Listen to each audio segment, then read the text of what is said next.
welcome to the Report, where we watch and talk about every episode of the Colbert Report from 2005 to 2014. That's a lot of episodes. I'm Alex, And I'm Nathaniel.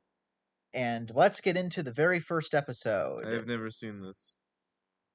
Yeah, you've never seen this before. The first joke in the entire series is about a global pandemic. I Yeah, think that's kind of funny because we live in 2022 and I experienced a global yeah, pandemic. we did. They thought that flu was the worst it got, and I guess they were wrong. It got worse. And he says the thing is fear but fear itself. I'll change that. That's it. Hmm. And neither of us were really watching at the time. I mean, I do remember hearing about the show when it came out, but Nathaniel was not even born I was yet. not born. So, yeah, I thought this would be fun to discuss the episodes It came out. as they came out. And he was showing us around his set, which has like the C-shaped desk, which Yeah, it's shaped like a C for Colbert. yeah. And he talked about the plasma screen on his desk, which of course this was the time when that was not something everybody had. Does everybody have a plasma screen TV? I mean, not everybody, but I Like, well, I mean, want population it wouldn't statistics be. on that. But I mean, it wouldn't have been like as popular. Like, I don't think the show was even filmed in HD back then, and so it is, I Well, it guess, clearly wasn't taking filmed in HD. advantage of what they had so they could put one on their set. Are we sure it's actually plasma screen? Looks like, I mean, it was definitely a flat screen. Yeah, but like it Yeah, could not if you actually. look at this, and of course, he also makes his first reference to the heroes that watch his show, which I Hmm. know becomes a recurring thing during his Super PAC thing later. He has the banner says heroes with the S as a dollar sign. Okay. Okay. What's the reference? But That's getting into word talks about how truthiness, truthiness, that's right. which I think was the word of the year by some dictionary. Okay. And the whole deal with the truthiness thing is that like the quote is I believe I some people want to tell the news to you, I'm going to feel the news at you, Yep. which I think is funny. Yeah. Um And I definitely say that truths um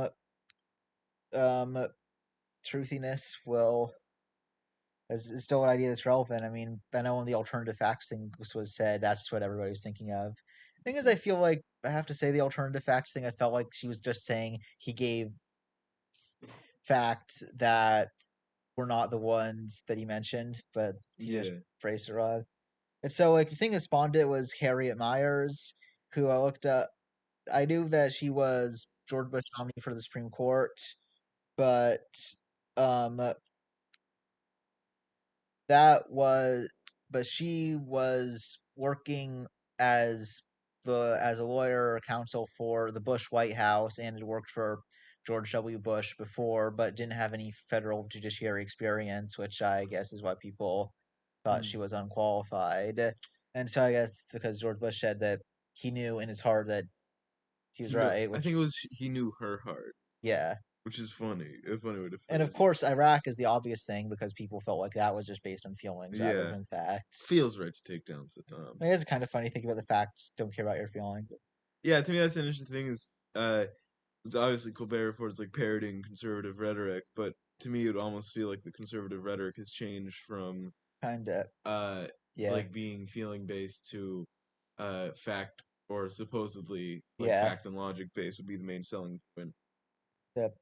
And he says the thing about there being more nerve endings in the stomach than the head, and he says, "Well, I don't know if that's true, but it feels true." And I don't say it might be true, given that I'm not sure how many nerve endings. Would, of course, it depends on how he defined the head, and probably across Hmm. everything. There might be more. There's definitely more neurons because Well, of if the I punch brain. you right now, would you rather get punched in the head or the stomach?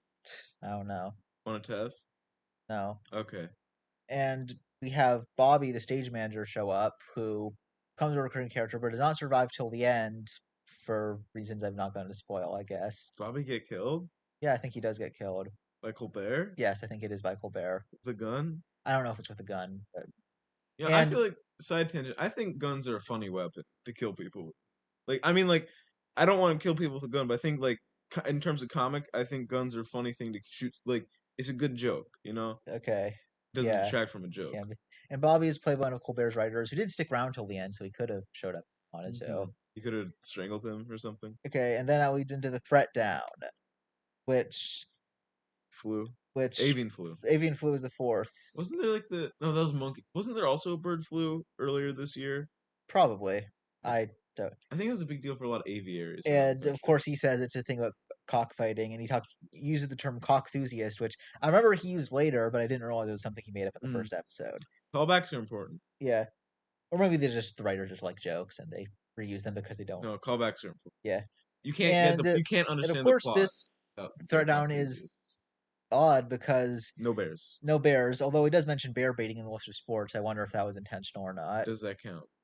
And then he Or are you mentions, still oh, off? that was number five. This is number four. Is internet? He is the basketball, and the threat is that the Toronto Raptors are Canadian, Yeah, not American. so he puts them on notice, and that's a big thing. Is things being on notice that Yeah. Watch out, yeah. Canadians. We're And coming threat for three you. is toilet training babies. So I don't really have much to say that. For two is Greek letter hurricanes, but he does mention On Beyond Zebra, and because I liked that book as a kid, I have to wonder if because I do remember that my parents brought up Colbert to me back in 2005, but I Mm. can't remember if they brought up this because can't because it feels like it would be perfect. But Is Yost the first letter in on Zebra? yep, it is the first. What's the Yuz. last one? I mean, technically, the last one is that one really big letter, and they tell you to say what that stands for, but I forget what the Mm. actual. I guess it is a shame that On Beyond Zebra is one of the books that they stopped making I Is it because racist? I mean maybe, but I felt like it was less so than some of the other ones. I mean, I guess like the Okay. Nasm of Basm was probably the thing they thought was too much. Okay.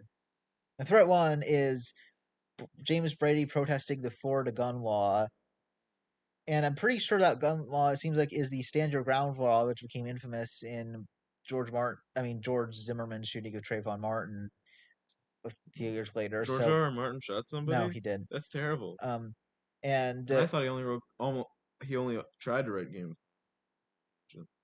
yeah, well, Yeah. we did finish a Game of Thrones, which is the first book in Well, yeah, the A well, I mean Song of Ice. he didn't finish A Song of Ice and Fire because he was Yeah, too busy shooting people, I guess. I guess. And so I guess that's something that comes back. And of course, he's like, what got into James Brady? And A which, bullet. I think that's the yeah, it was a twist, bullet. right? Yeah. And since we watched this on an upload that had the full show, it had the Colbert trivia facts, which I have to imagine were probably in the other ones, but we'll probably miss out on Yeah. those because we won't see them exactly as they aired. Colbert ooh, And yeah, interview and now oh, the interview was with Stone Stone Phillips, Phillips, who which seems is like funny. he left his job in 2007, Mm.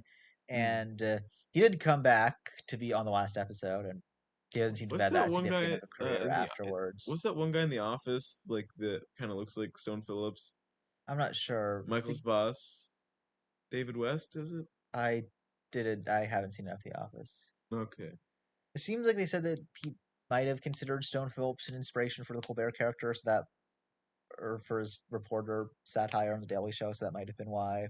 I mean, they look alike, the Yeah, they do. characters. He calls him Pencil Neck, Yeah, right? just called yeah, pencil neck. And of he uses the word geekdom, which feels like kind of like something we would say in the future. It Mm-hmm. brings his Emmy and his Peabody. I assume those are from the Daily Show. Yeah. Never know. I mean, I If feel. only there was some way to And verify then this he says, information. like, is Stone Phillips ask a question he himself can't answer? I mean, I always thought it was kind of a dumb argument against God because I feel like there's nothing that God can't move. So, like, he would be choosing not to move it if it was something he couldn't move, I think. I think God can't beat God at rock, paper, scissors. Because have you ever tried to play rock, paper, scissors in a mirror? Have you ever lost? But I've I never lost won. once, but I can't figure out how to do that again.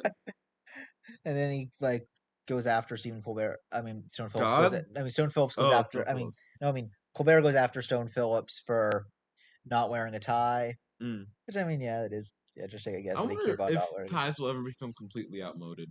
Yeah, I don't know. They talked about doing a triple Windsor. I'm gonna look up is the I think the Windsor knot was named after King Edward VIII after he Hmm. resigned. So it's kind of a loser nut, is what you're saying. Yeah, kind of, or a traitor knot, or I think to me the name Windsor is a lie. They should really go back to the what is it, the Hanover sex Coburg Gotha. okay. This is a citation needed thing, but it claims that some people in the British Armed Forces don't like using the knot, but that's citation needed, so I'm not sure. Okay. Is Yeah, Stone Phillips in the British Armed Forces? no. Oh, Um, dang. and then it has the question about the days there's no Dateline in Law and Order, and he gives up. What is the third one? I Donut. I mean, I'm not gonna look that up right now. What were the other days? Thursday, Saturday. Yeah, maybe Sunday. I'm not sure. Did he say Sunday? No, he didn't say the third one. Yeah. So, um, Okay. And of course, this one they had like two parts of the interview. I'm not sure if that's just because they didn't have as much written or because they just have the gravitas off, which is pretty funny. yeah.